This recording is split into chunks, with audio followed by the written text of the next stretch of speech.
Shalom everyone and good evening. I'm Ts'Al Fati and this is our live Mideast update from Galilee, Israel. And before we start with everything we planned on showing you today, just so you know, breaking news, just minutes ago, Israel eliminated number 2 in Hezbollah in the heart of Beirut.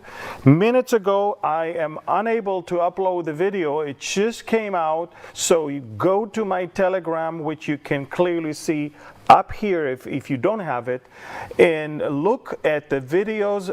Drama in Beirut. These are breaking news. Number 2 in Hezbollah, Haj Muhsen, a member of the religious committee of Hezbollah, number 2, only second to Hassan Nasrallah, was just eliminated in the heart of Beirut's the Dakhia area. We'll talk more about what happened, what are we going to do about the massacre that took place on Saturday. But this is right now, minutes ago, and again,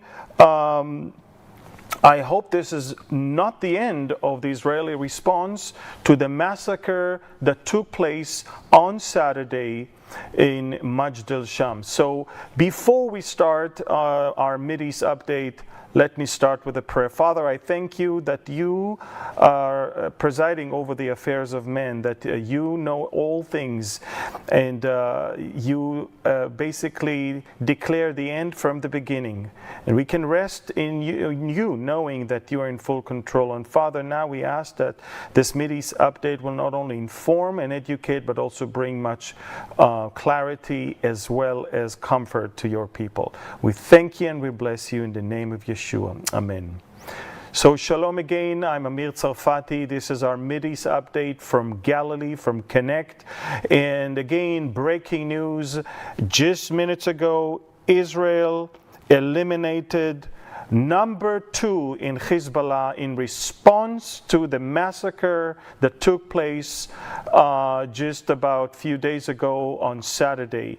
And we are going to talk about it. I was about to start with the Olympic Games and just wait for you guys to join us and then talk about the important thing, which is what happened on Saturday and the Israeli response. So again, I know there are breaking news. I know things just happen, but I want you just to try and disconnect for a minute. Go back to Friday night, to a horrific, satanic, diabolic and pagan opening ceremony of the Olympic Games, but it didn't start then. In fact, days before, in preparation for the Olympic Games, take a look at this tweet that the Olympic Committee basically showed. Again, we're going back to the Olympic Games, guys, and take a look at the tweet that speaks of Zeus, speaks of the god of sun. Again, this is it, yes. So take a look in the topics down below. Please, let's go back to the Olympic Games and take a look. It says Apollo, god of sun and the idea of light, send your rays and light the sacred torch for the hospitable city of Paris. This is how they wanted to start the Olympic Games, by clear worship of Zeus. Ladies and gentlemen, I don't think he sent them light. If anything, you'll see in a few seconds, darkness came upon Paris.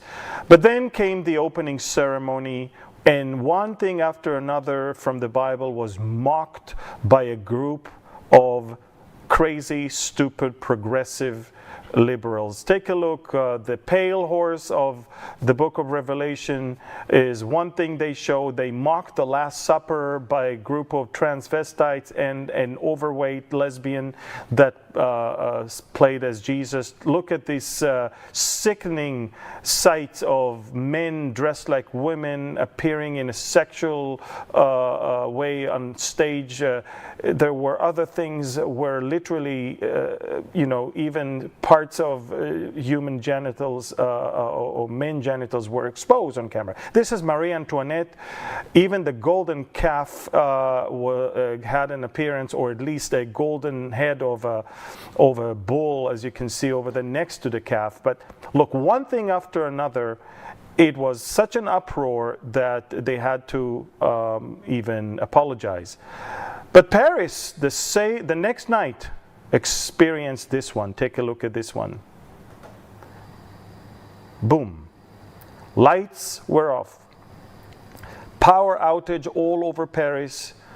It was completely dark. Only in the very, very distance you can see the Sacré-Cœur, the famous church on the Montmartre. That's the only place that had some lights on. A church had lights on. The rest of the city was actually in complete darkness. Of course, they said that it was an act of sabotage. I think it was very symbolic that the night after such a demonic and pagan ceremony, the lights were out in Paris. Now, if that's not enough, Paris is a show of hypocrisy and anti-Semitism. We'll start with the fact that for the first time we have a Palestine delegation, a delegation of a country that is not even in existence, a country that was allowed to not only send athletes, but to have them wearing stuff that is not something that anyone is allowed to. Look, they show weapons of Israelis and rockets and missiles. And if that's not enough, they forbid the Israelis from wearing the yellow ribbon in memory of our hostages. Now, if that's not enough, I just want you to know that of the 8 members of the Palestine delegation, only one literally qualified to the Olympics, and he was defeated upon the first fight, and the rest of them are not even people who were born in the West Bank or Gaza. So it's just a show of hypocrisy and lunacy.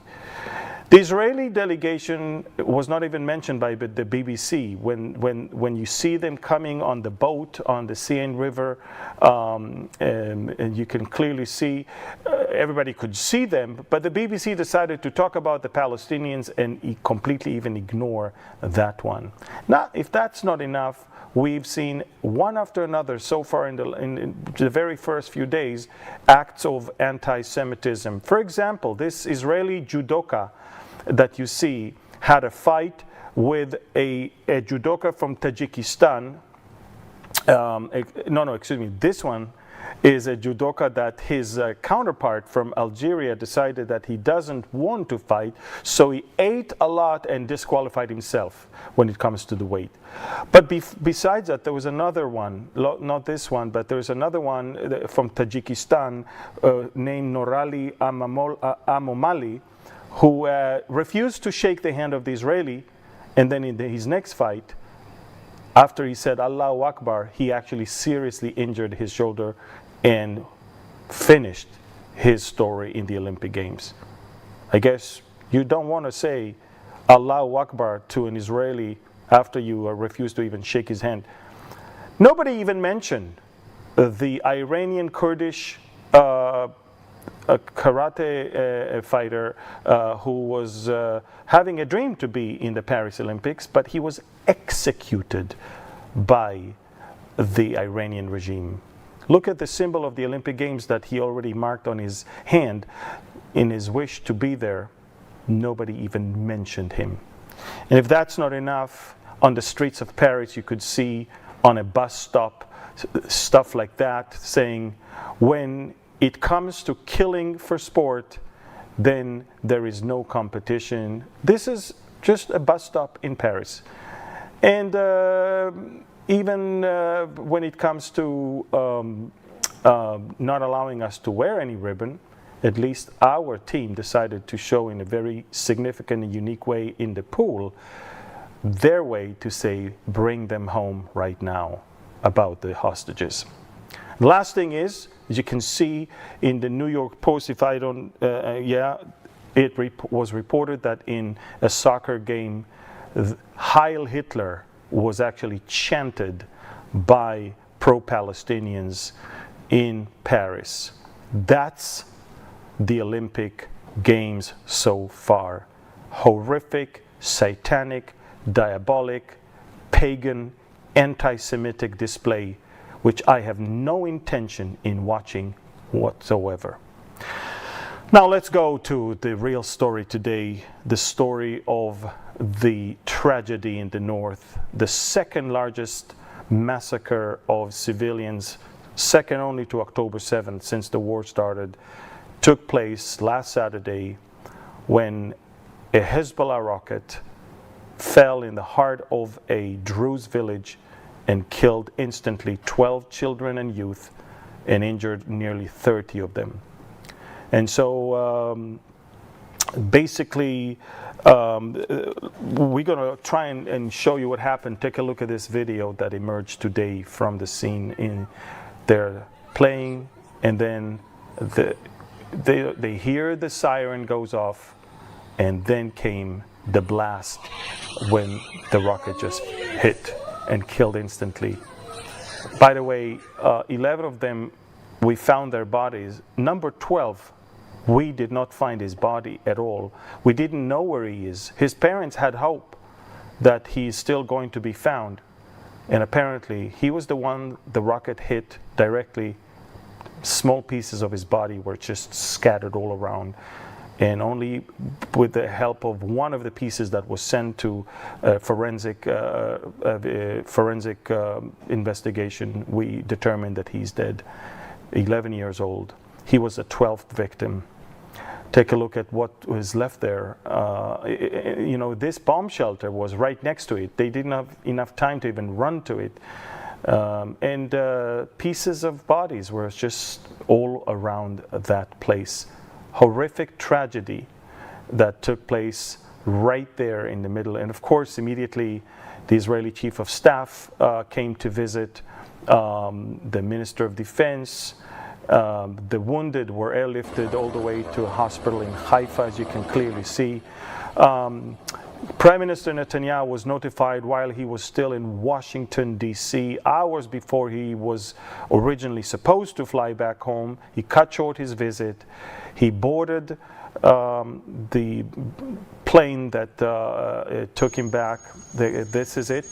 He's boarding with his wife Sarah at the back of Zion's Wing, the name of our Air Force One, from where he could actually run an assessment of the situation.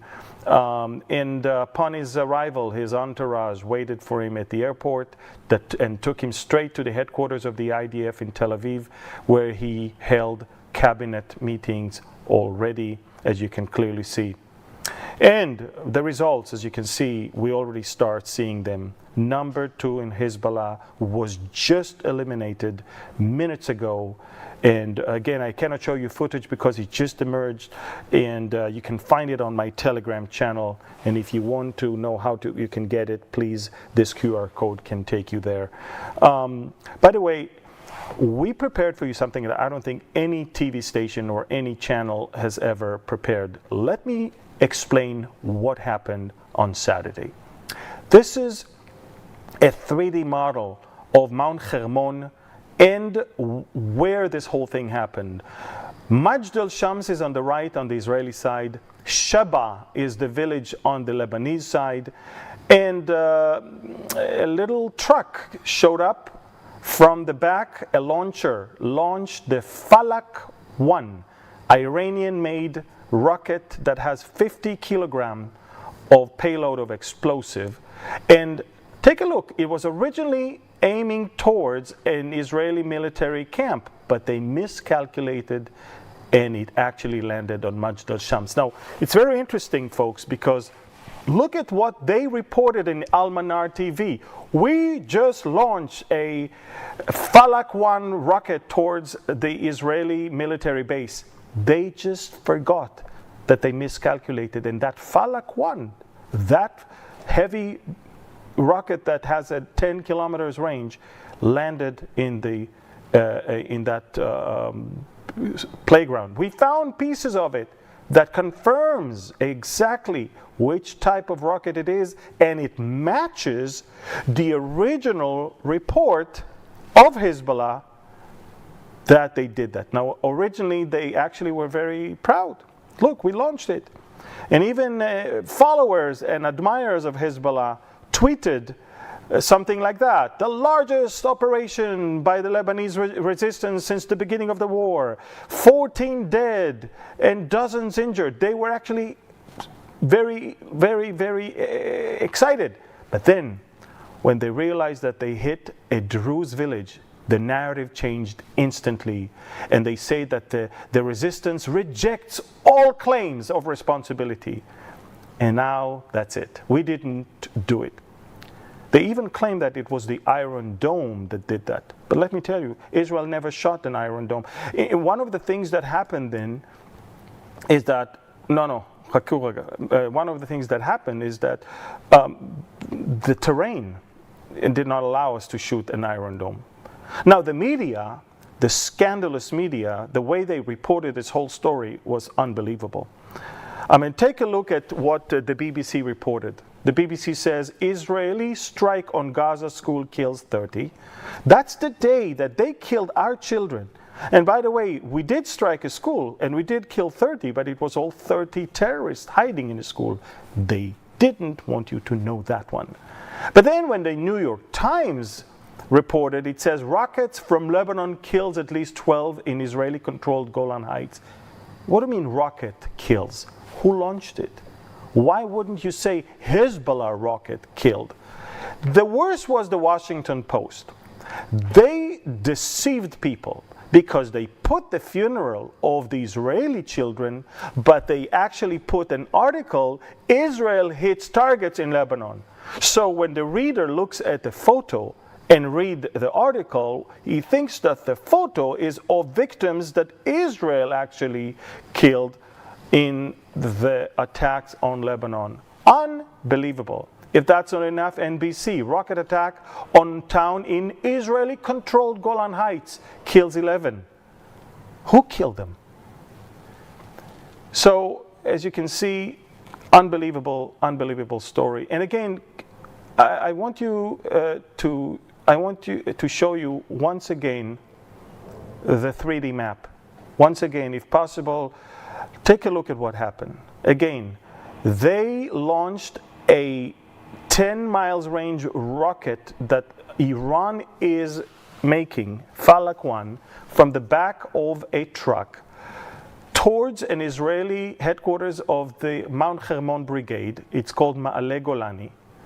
They thought they are going to hit the Israeli base on the mountain, but they miscalculated and aimed it right below the mountain, and they hit the Druze village.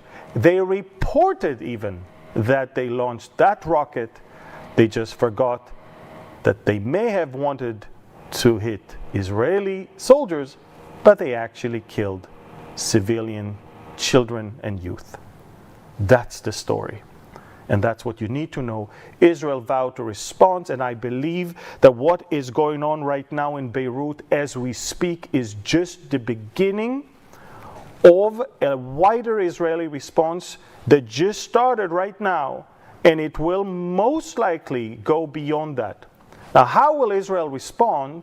You have to remember Hezbollah is basically controlling three main areas in we prepared a map for you to see where Hezbollah is in Lebanon.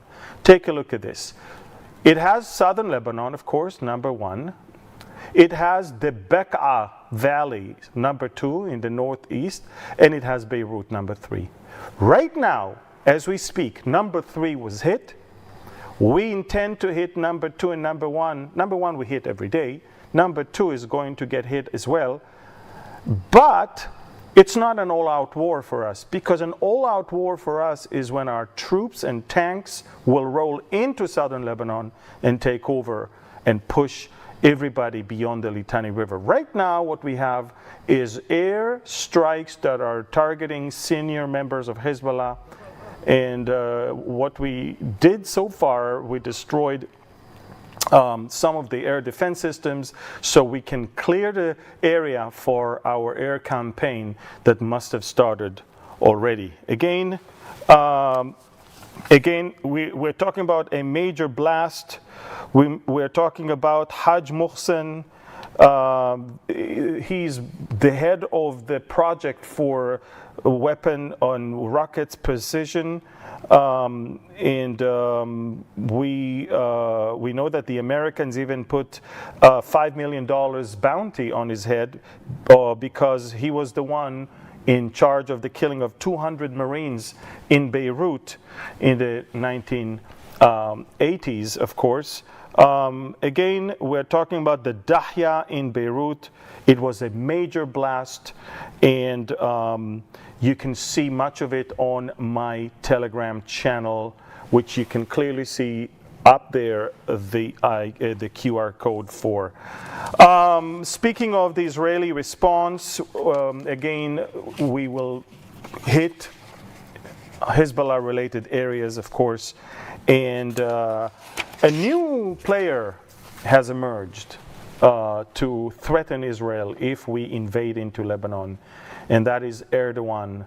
He may have forgotten to take his medicine, and yesterday he already threatened that if Turkey was able to enter into Karabakh in Armenia and into Libya, Turkey can also come into Israel. And today he even said that if Israel is going to enter into Lebanon, he can actually place Turkish soldiers in Israel, he said. That's, unbelievable.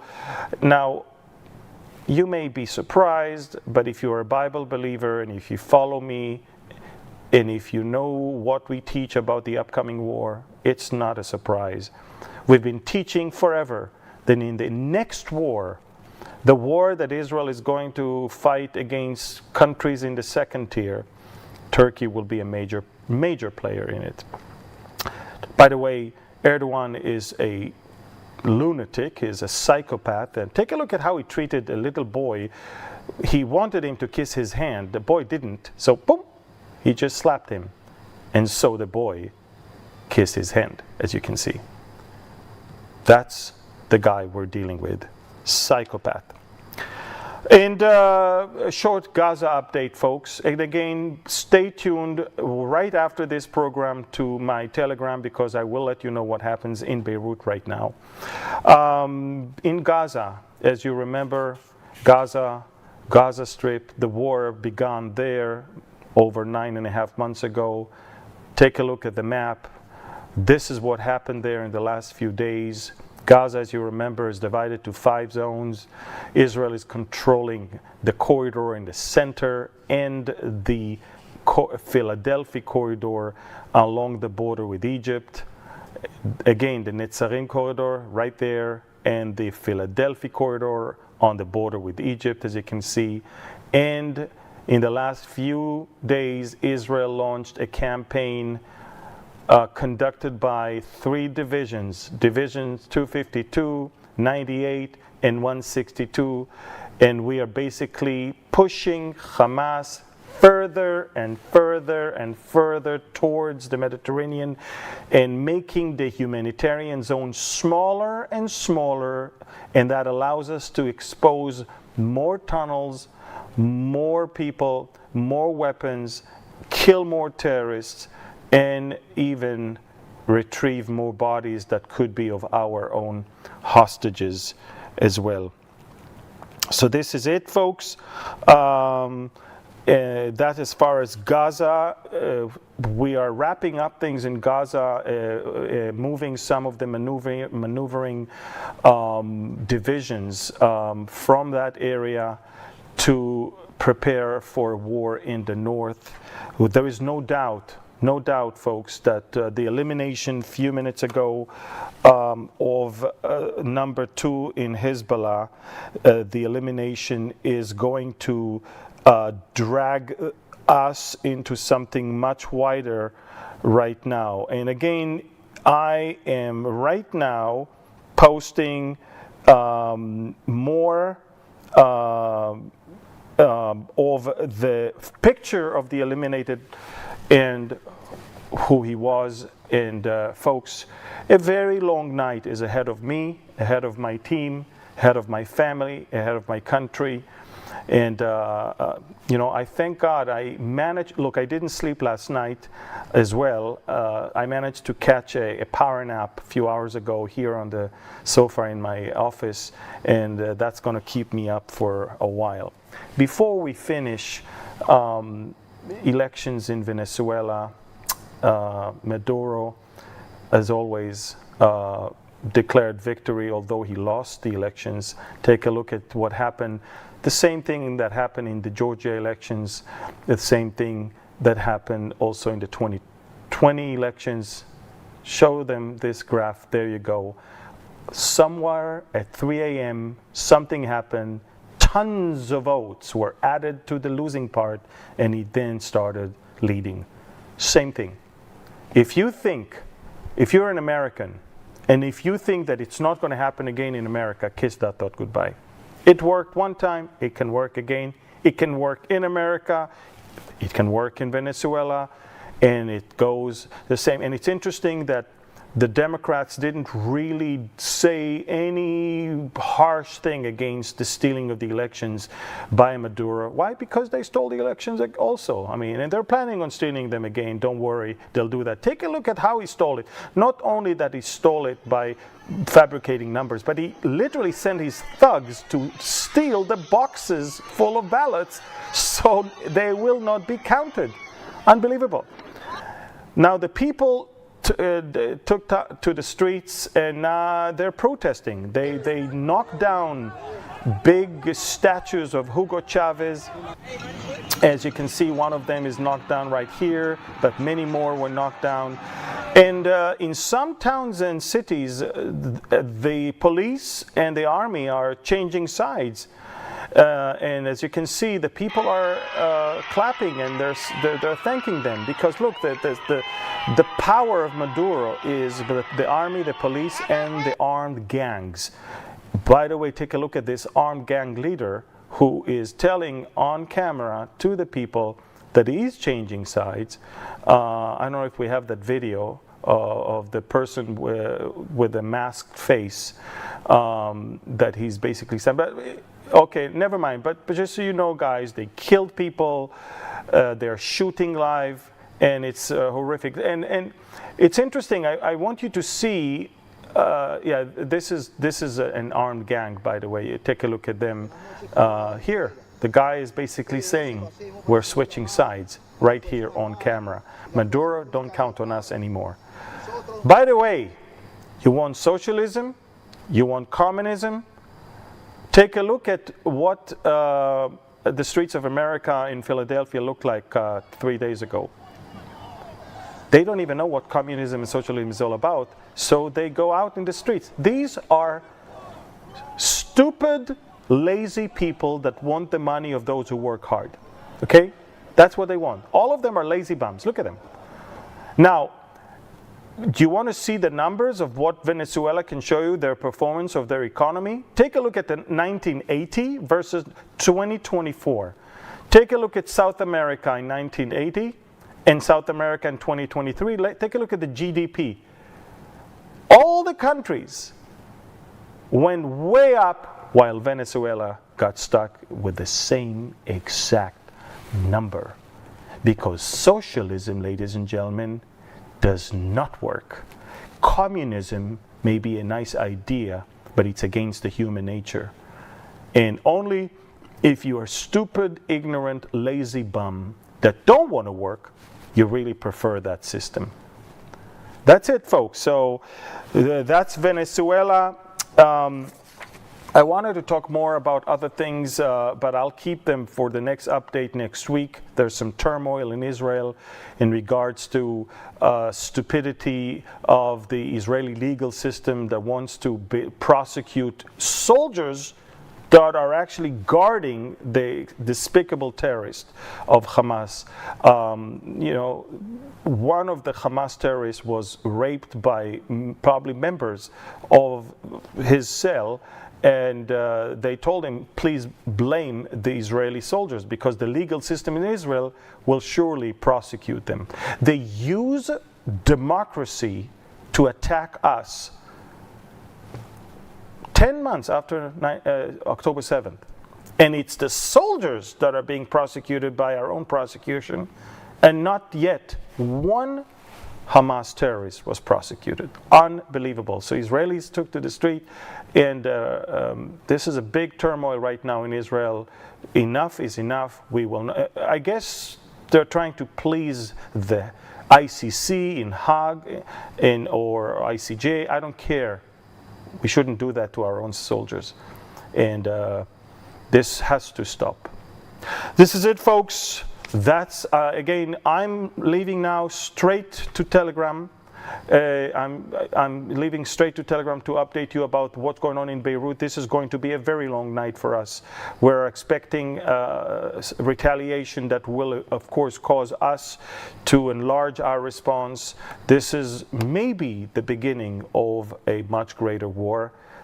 But again, we trust the Lord. Remember one thing, folks, and I said that to one of my team members this morning. There's no need for anxiety or fear. Because if you look at the end of the book, we're still there. They're not. So our God wins, the keeper of Israel. We have a God. We have a keeper. We have someone who is there for us. They don't. So we must keep our faith. We must stay strong. We must stay upright. And we must remember that it is the Lord who can bless us and keep us. And let me finish with the Aaronic blessing upon you. יברכך אדוני וישמרך. יאר אדוני פניו אליך ויחונקה. יישא אדוני פניו אליך וישם לך שלום. The Lord bless you and keep you. The Lord make his face shine upon you and be gracious to you. The Lord lift up his countenance towards you and give you his shalom, his peace. B'Shem Yeshua. Amen. Ladies and gentlemen, he is our peace. He will give us the peace. I don't trust armies, prime ministers. I don't trust parliaments. I don't trust anyone. I trust the keeper of Israel that neither slumbers nor sleep. I'm going home now, take care of my family. It's going to be a long night for us. But I'm telling you, folks, keep your eyes on the Lord and trust in him, because turmoil, wars, and all of these things that are happening, they happen in Europe, they happen in America, they happen in South America right now. All over the world, evil is lifting its head and it wants to take over. Trust the Lord and pray. Thank you. God bless you. And shalom from Galilee, from Israel. Follow me on Telegram and follow us also on social media, Instagram, Facebook, Twitter, X, and also on, I think that's it. YouTube as well. Thank you, God bless you, and shalom.